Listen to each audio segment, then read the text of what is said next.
Because we're going to have to disconnect the fuel system, we want to take the pressure out of the fuel system. Just take this relay out right here, find the fuel pump relay, grab that, take that out, and then you can try to start the vehicle. Our vehicle doesn't run right now, so if you crank the vehicle and then it dies, the fuel system should be unpressurized. Now I'm going to disconnect the battery, use an 8mm wrench, loosen up the negative side terminal, and just set that wire aside. Take this cover off using an 8mm socket.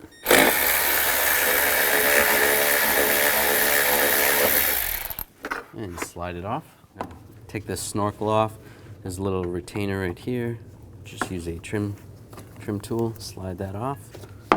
Then loosen up the worm clamp here using an 8mm socket. Or you can use a straight blade screwdriver. Same with this one.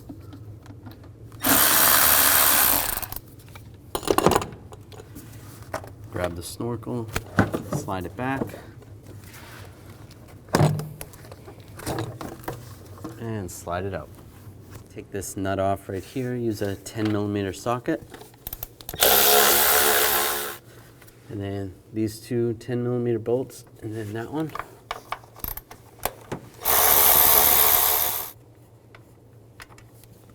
And take this cover off, and we're going to disconnect the connectors. Disconnect that one right there. That's off the purge solenoid. Disconnect the alternator connector right here. Slide under the lock and pull it out. And this connector right here. And the map sensor as well. Disconnect that. And I'm just going to use a bungee cord to just keep the wires out of the way. Just wrap it around the wiper arm. This wire connector right here, just unattach that from the intake, set that aside. Now we have to disconnect all the fuel injectors. There is a lock on them. This one doesn't have that lock on it, but you pull back on the lock and then you push down on that little lock tab and then slide the connector out. This one does have the lock. So the lock, you just grab the lock and just slide it up just a little bit, and then you should be able to push on the connector. Sometimes it's easier to slide the whole lock out. This is how the lock works. So when it's locked in there, this is all the way down. Slide this out. You should be able to slide this out a little bit. You don't have to slide it out that much. Okay, that's how it's locked. You should be able to slide it out to there and then push down on the tab and release it. But like I said, sometimes it's easier just to slide this whole thing out, push it down, slide it out. Do that for all 8 of them. Right, disconnect the connector to the throttle body. Just pull back on this little lock. Once it's back that far, push down on the tab, disconnect it. Now you could leave the throttle body attached. There's just coolant hoses that go to it. So you can either take those hoses off and just leave that all attached, take it all off with the intake, or take the throttle body off. I'm going to use a 10mm socket, take these nuts off. And sometimes the stud comes out completely, that's okay. Just get the other 2 out.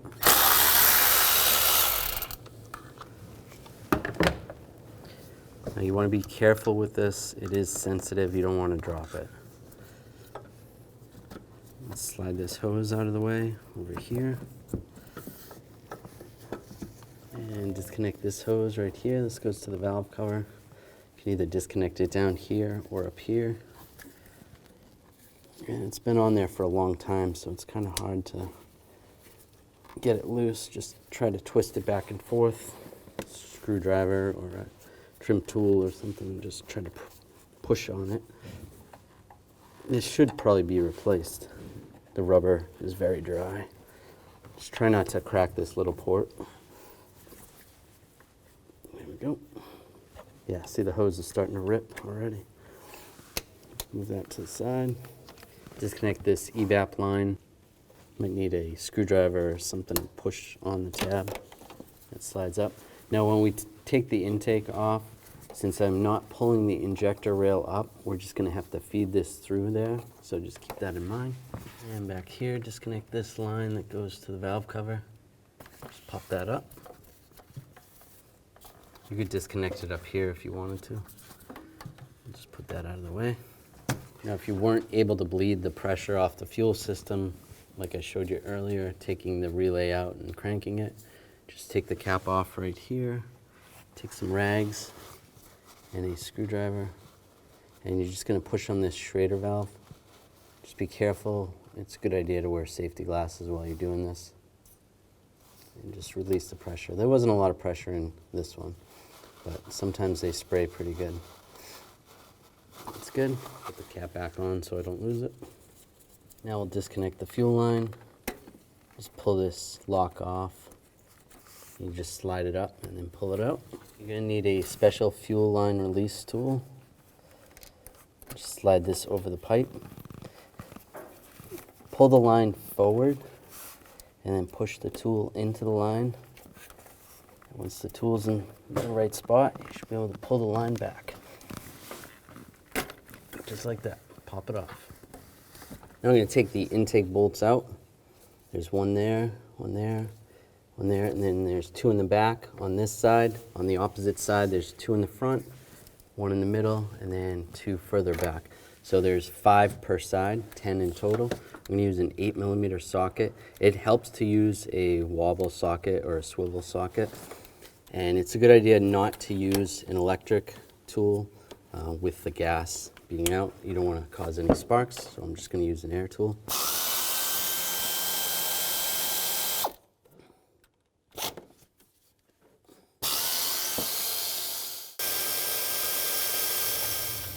All right, all those bolts are loose. Just grab the intake, slide it up. Just remember this hose has to go underneath the fuel rail over here. Just slide it through there. Just like that. Just be careful, it is plastic, you don't want to crack it. And when you go back in, you're gonna have to feed that through there again. And slide it out. So it's pretty dirty under here. I want to clean some of this up. I don't want any of this stuff to fall into the intake ports. What you could do is put a rag in each one of those ports and then clean it all up if that's what you want to do. Or just be careful. And you don't really want to use an electric vacuum on this because the potential of getting some of the fuel in there and then catching the vacuum on fire. So just be careful. All right, so I put rags in all the ports. I just need to remember to take those out when I go to put the intake back on. Just use a blowgun. Just try to blow most of this away. I'm going to pull this little cover up right here. Just use a trim tool or a screwdriver. And just slide it up. Should slide on the wire.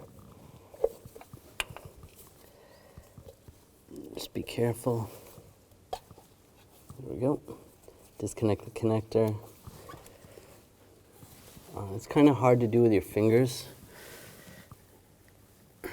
Might be easier with some needle nose pliers. And disconnect the connector. When you squeeze that, that releases the locks.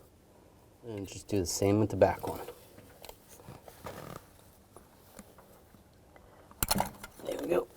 And the harness is disconnected. And just pull it away. And take the new connector and just lock it in place. Do the same on the back one. That's good. Now we can push these seals down. That's good. Do the same on this one.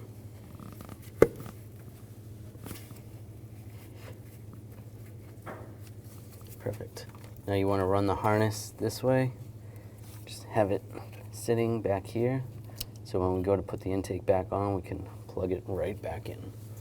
Before I put the intake on, I just want to take some brake parts cleaner and just clean the surfaces where the intake gasket is going to sit. You don't have to clean all this up crystal clear or anything, but just where the gasket is going to sit, make sure that's nice and clean. You can gently use a razor blade to clean some of this up. Just be careful. You don't want to gouge the metal, or you don't want to cut yourself.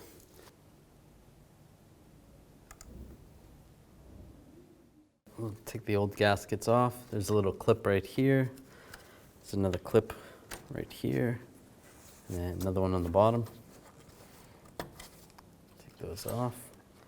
Try not to tip the intake completely upside down. Just try to keep it on its side so none of the dirt goes into the ports. And then just take a little rag and some brake parts cleaner and just wipe around the intake.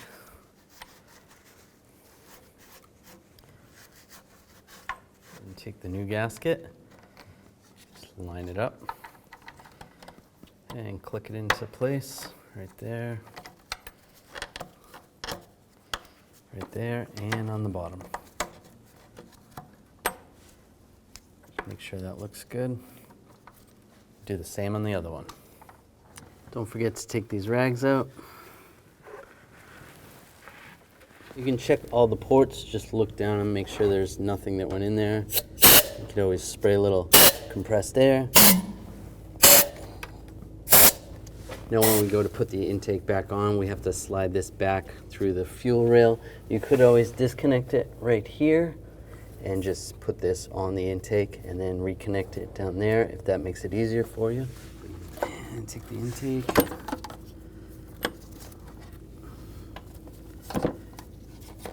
This line's going to go through right here.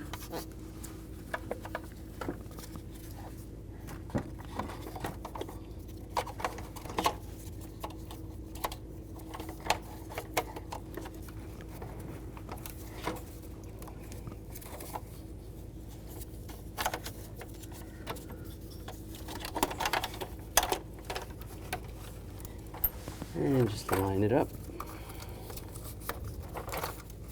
this line.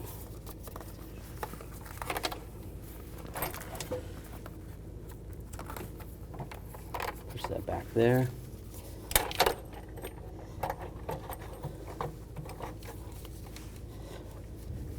And just wiggle the intake a little bit. Make sure you didn't crush any of the wires. Make sure this wire is accessible. It goes to the knock sensors. We can actually put this, just attach that right there, right now, so you don't lose that. And get all the bolts started. Right, now I'm just gonna snug them down first. There is a sequence to tighten these up, but I'll snug them down first and then we'll do the torquing and the sequence after. So number one, I'm gonna torque this bolt to 44 inch-pounds, and that's the center one on the passenger side. That's number one. Number two is going to be the center one on the driver's side. Number three is going to be on the driver's side, the next one back. So number four, from the middle one, the next one forward. Number five, from the middle one, back one. Number six, on the driver's side, from the middle forward one.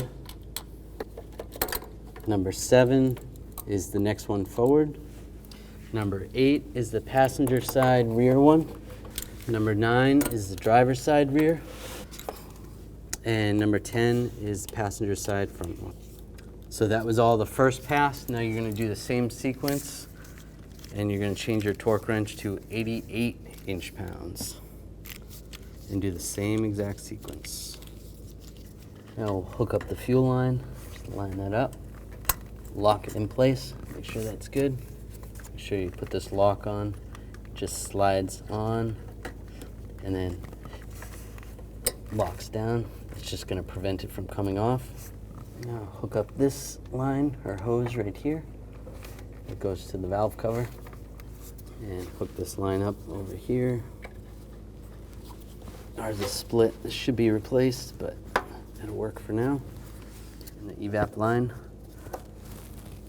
Just make sure it locks in place, and that's good.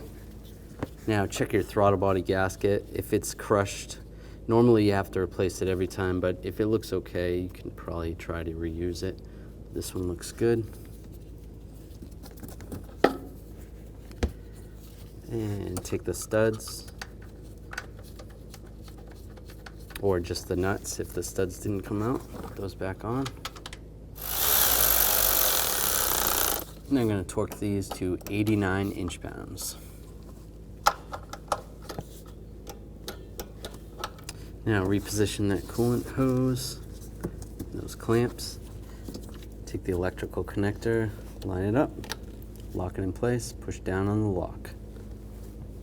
That's good. Now we want to plug these injectors back in. Just take the locks, reposition the locks. How those go. And plug those in. Make sure they're secure. Do the same with the other 7. Let's disconnect this bungee cord and run the wires the same way they came out. This bracket's going to go right here. Those wires are going to go like that. You can connect this connector right here. That goes to the knock sensor wire right there. And then this connector is going to go to the map sensor in the back right there. Take this bracket, line that up, and take the bolts, get those all started. Put the nut on this bracket right here.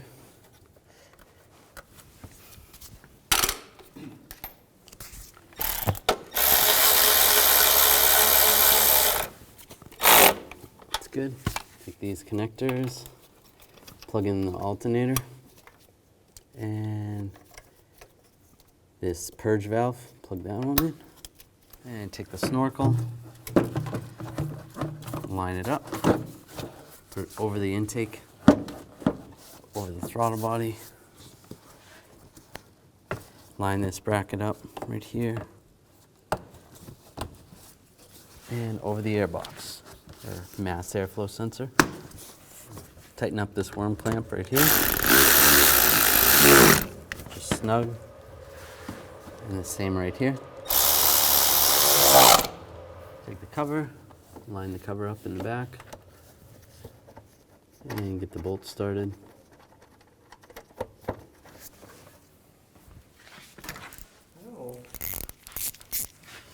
And tighten it up. Snug. Now let's reconnect the battery. Put the negative terminal on and snug it up.